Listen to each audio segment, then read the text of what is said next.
hand movements, and finger tracing, and just talking. So, today in Canada, non-essential businesses were allowed to open, although they had limited hours. And as much as I wanted to walk over to the mall near me, which is only a 4-minute walk, and to see what stores were open, I wasn't able to. Probably I'll go tomorrow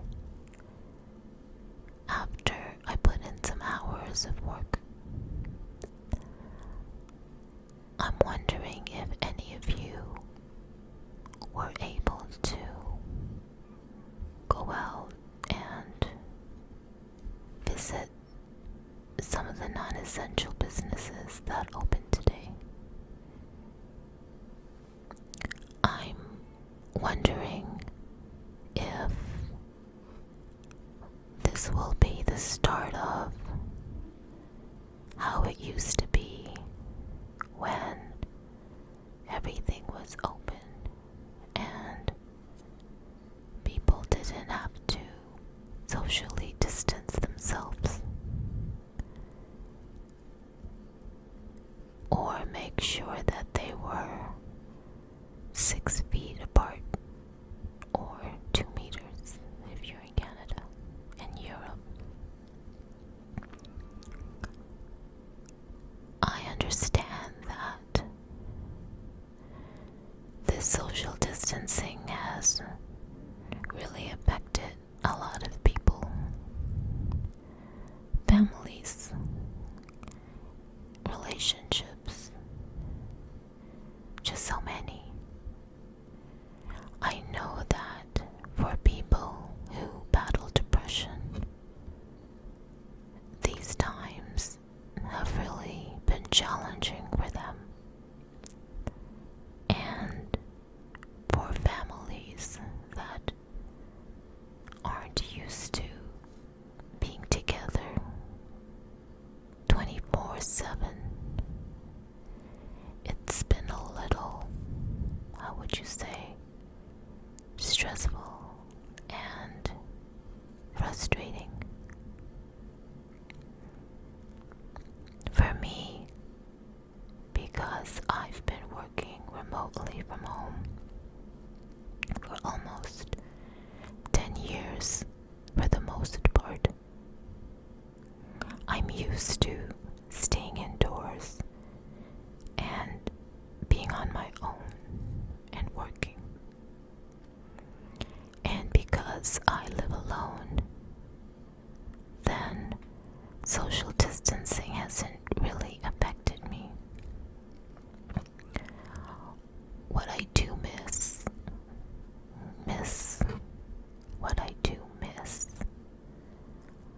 is being able to walk to a cafe and just sit down and have a coffee while working with my laptop. That's what I miss.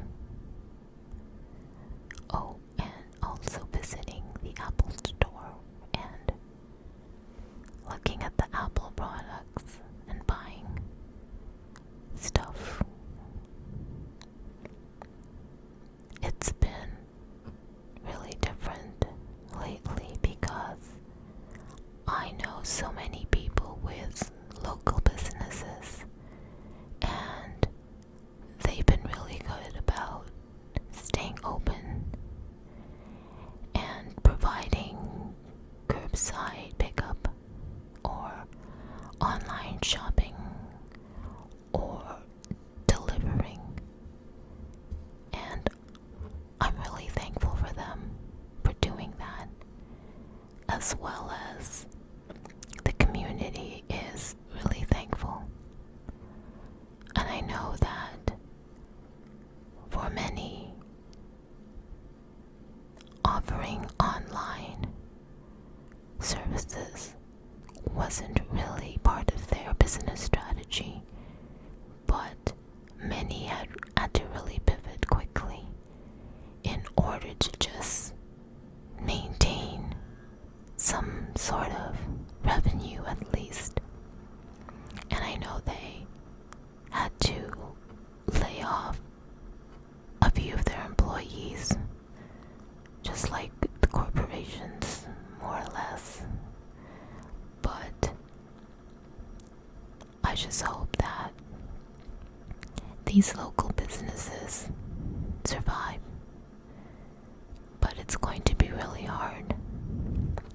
So I was looking at Twitter today, and I haven't been on Twitter much with my accounts anyway. I do handle several social media accounts for work, so I don't always get the chance to go over my own. But I did today, and what I saw was a little bit shocking.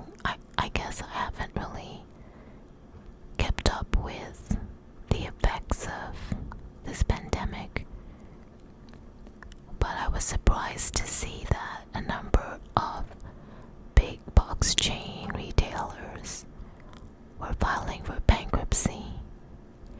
And today I saw a tweet from an article from NPR that said that the chain Pier 1 Imports were closing down 540 of their stores in the US and Canada. The US and Canada. And I thought that was really sad because I remember shopping at Pier 1 and really liking, way back I guess in the 80s and 90s, really liking their products and style.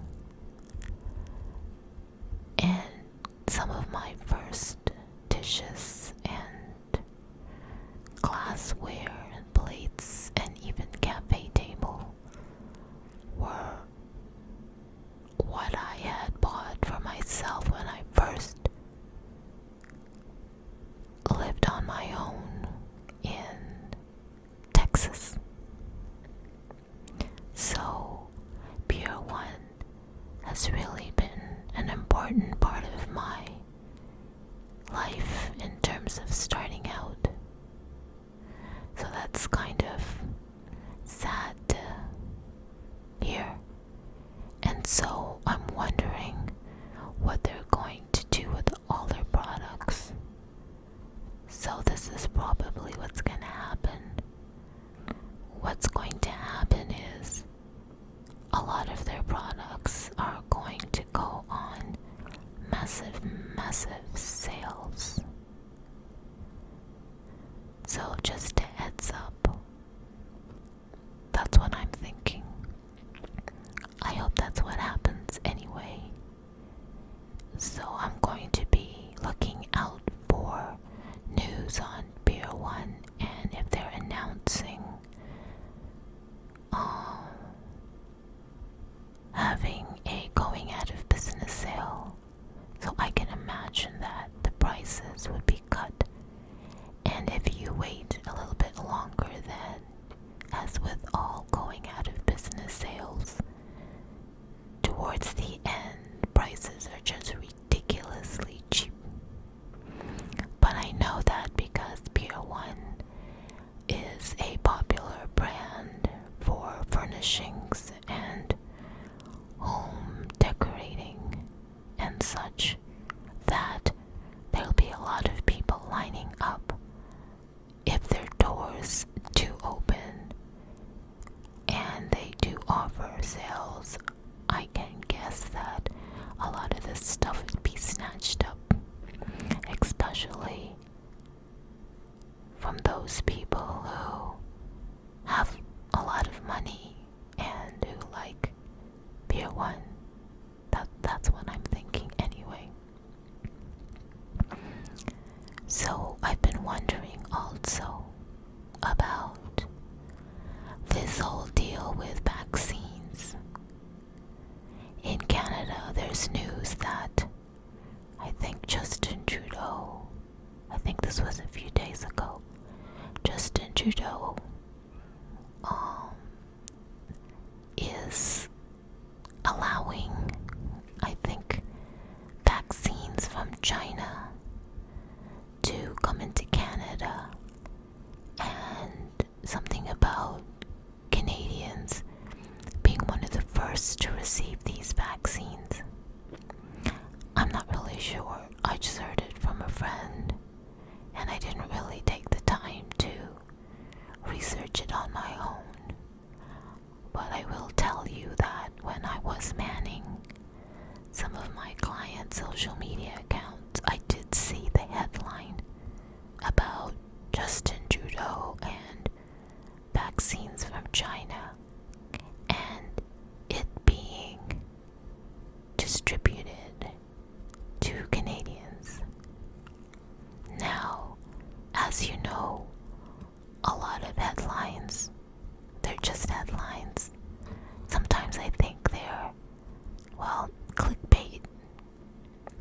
I think that journalists are getting really, how would you say, tricky, to the point of not really using the right headline or title to reflect the content. And a lot of the headlines are just meant to worry people and make them more afraid. That's my opinion anyway. Am I afraid? Am I worried? Not at all. And the reason why I'm not is because I just know that no matter what, everything will just work out.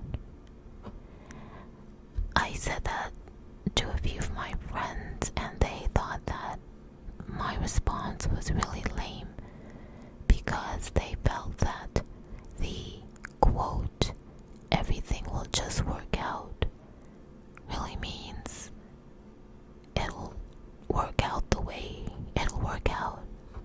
Things will just play out. And that they felt that I really didn't have a stance on anything, which, to be honest, it's not a matter of having a stance on anything, because depending on my mood or filters I have or whatever, I can always choose to take a stand on anything. But I realize that the only thing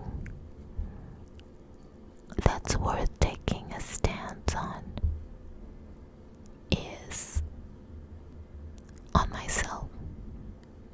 And what I mean by that is taking a stance that I make sure that my well-being, my emotional health, my mental health, and my physical are in line with a positive attitude. So, with that said, I really am not worried. I don't have time to worry. I keep myself occupied with work when I put in the work that I need for projects, and then I set time aside to do personal projects like this YouTube channel and another podcast that I had started again, and just meditating or watching certain shows on Netflix that make me laugh. I just love comedy, and you know what,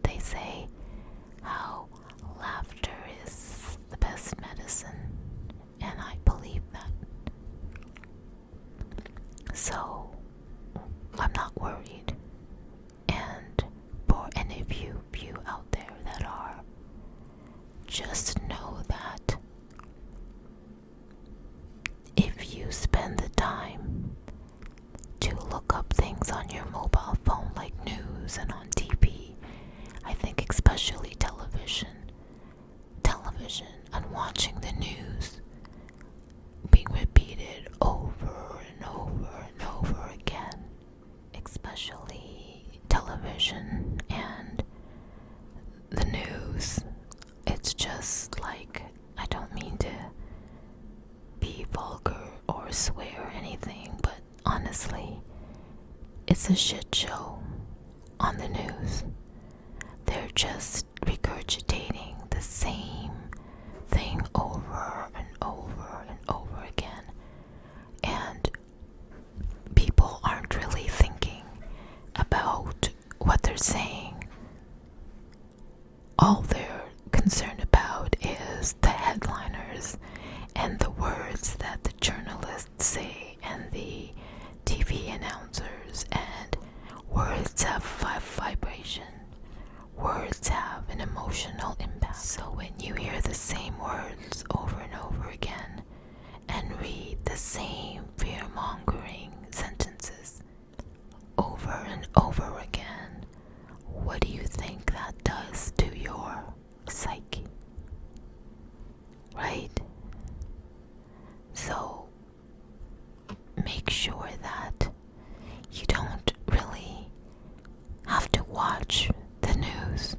I'm sure all of you have already heard and seen and read all there is to read, see, and hear. So, with that said, I feel like it's important that you stand your ground and make a stance, and that stance is for you. Make sure that you are healthy, not just physically but emotionally. And for many of you, also mentally and psychologically. Meaning, the easiest way actually to ensure that is that you just be grateful for what you have right now. I know some of you might feel that they don't have much, and I understand. I do. But you know, there are other people that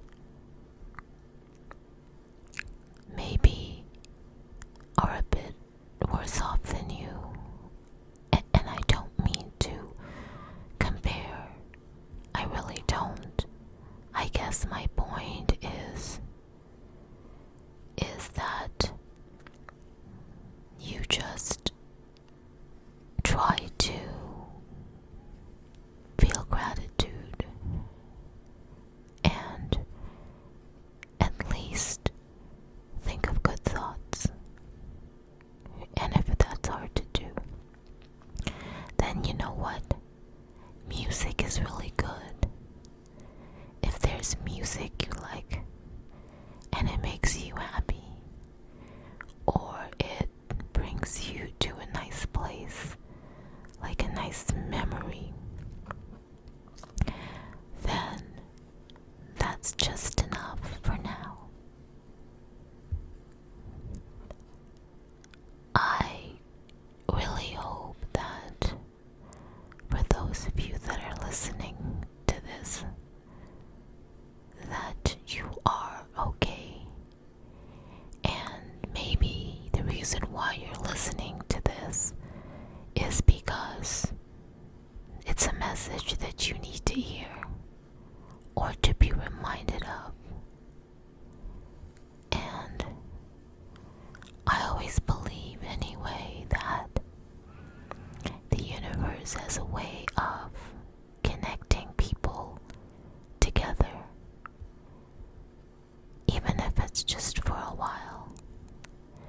And in very many ways, is being online and being able to share stories or create content to help people feel relaxed or have tingles, tingles, tingles, then that's actually, to me, doing something good.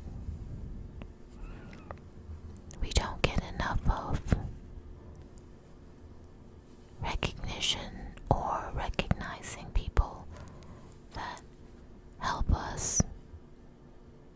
And one of the things I know is that there are ASMR artists that I love listening to because I just love their voice or I love their style of ASMR. And it's funny, but when you think about it, you listen to ASMR before you fall asleep. And when you think about it, the ASMR artists that you choose to listen to before you fall asleep is like you're sleeping with them or you're taking them with you in a pretty intimate space, which is on your bed, or if some of you sleep on a couch, or for those lucky enough to sleep under the stars, which in that case, I can't imagine you needing tingles or ASMR to make you sleep. I think that sleeping under the stars is just beautiful. But yes, the ASMR community is really interesting because we really are part of an intimate part of people's day, which is the end of the day when they rest. And oftentimes they help for people to go to sleep and rest. I just thought of that. I never really looked at it that way before until now. So, you know what? This whispering and whatever little hand movements or finger movements that I am doing, to me it's easy and I can actually talk forever. So maybe I'll do more of these if it's whispering that triggers you and gives you tingles, or if it's a combination of whispering and some type of hand movements, then this video would be for you.